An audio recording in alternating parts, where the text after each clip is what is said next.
Welcome to the second video in our series on this multi-step scenario with Apple financing iPhone factories by issuing new debt and us walking through the three financial statements to see what happens immediately afterward, what happens a year into the future, and then what happens even farther into the future after that.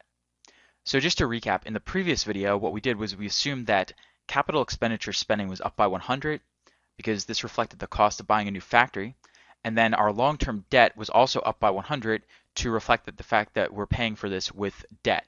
Now you'll notice that I do not have anything entered under changes here, and that's because we've already gone out a year in this video. So we've assumed that we're already out a year, and so these changes no longer apply. This is already after the fact.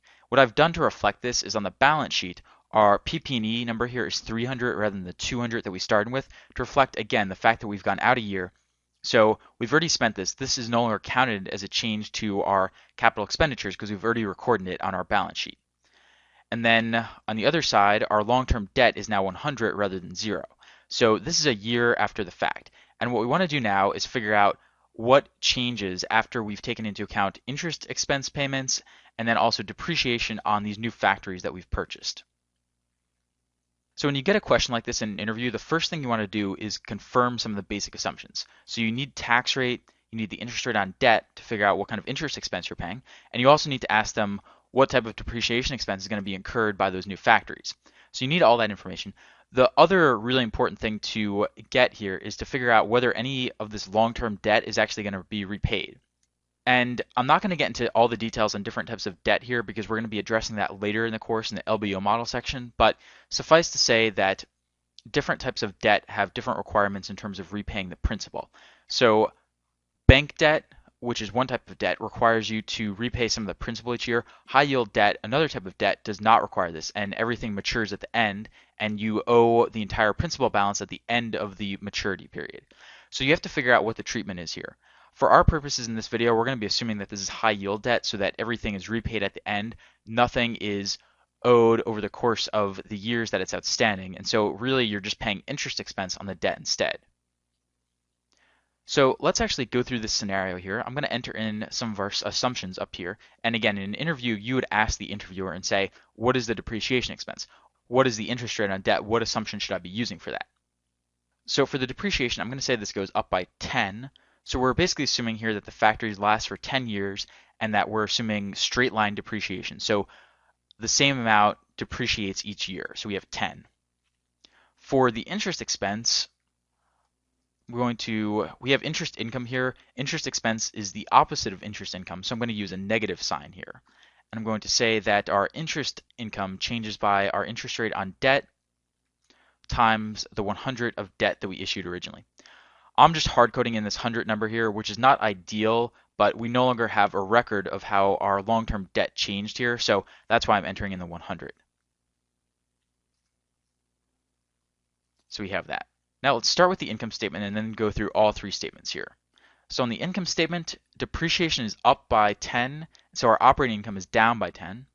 Interest expense is up by 10, or interest income is down by 10. And so our pre-tax income here is down by a total of 20. Keep this in mind because it's a common mistake to forget this and to only include one of the depreciation or interest expense, but you have to include both. And remember that pre-tax income here is going to fall by 20 because you have the 10 of interest expense and then the 10 of depreciation. Then net income here, if you assume a 40% tax rate, will fall by 12. Moving over to the cash flow statement here, net income falls by 12. Depreciation is up by 10, so overall cash flow from operations is down by 2 here.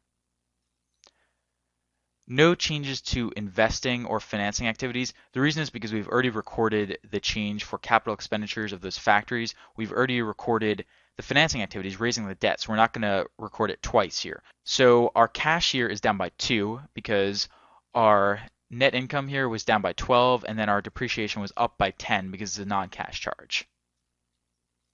So on the balance sheet, our cash and cash equivalents number here is down by 2, and our property and equipment number, our PP&E number here is down by 10 because of the depreciation. So overall, our total assets here have fallen by 12.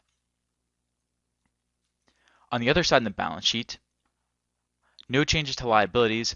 Under shareholders' equity, retained earnings here falls by 12.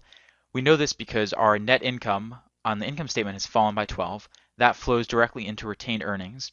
And so our total liabilities and shareholders' equity here has fallen by 12. Our assets have also fallen by 12, and so our balance sheet here balances. And so that's how you walk through what happens in the year after you first buy the factory and you finance it with debt. And you're assuming that you're paying for interest expense on that debt. So just to recap with this question, the important points to keep in mind are you need to confirm the tax rate, the interest rate on debt, the depreciation charge, and whether or not you're repaying any of the principal of the long-term debt that you've raised. Once you have all those in place, go through the income statement, the interest expense and depreciation changes there, then go to the cash flow statement and how the net income and depreciation are reflected there, and then tie everything together with the balance sheet as we did in this scenario. So that's what happens after 1 year of owning these factories. In the next and final video in this series on this multi-step scenario, we're going to assume that we've now owned these assets for 2 years, and at the start of our third year of ownership, at the end of our second year of ownership, everything breaks down and we have to now repay this loan. So we're going to take a look at how you account for this after 2 years of ownership, and then what happens when everything breaks down and you have to record a PP&E write-down and then also repay the loan.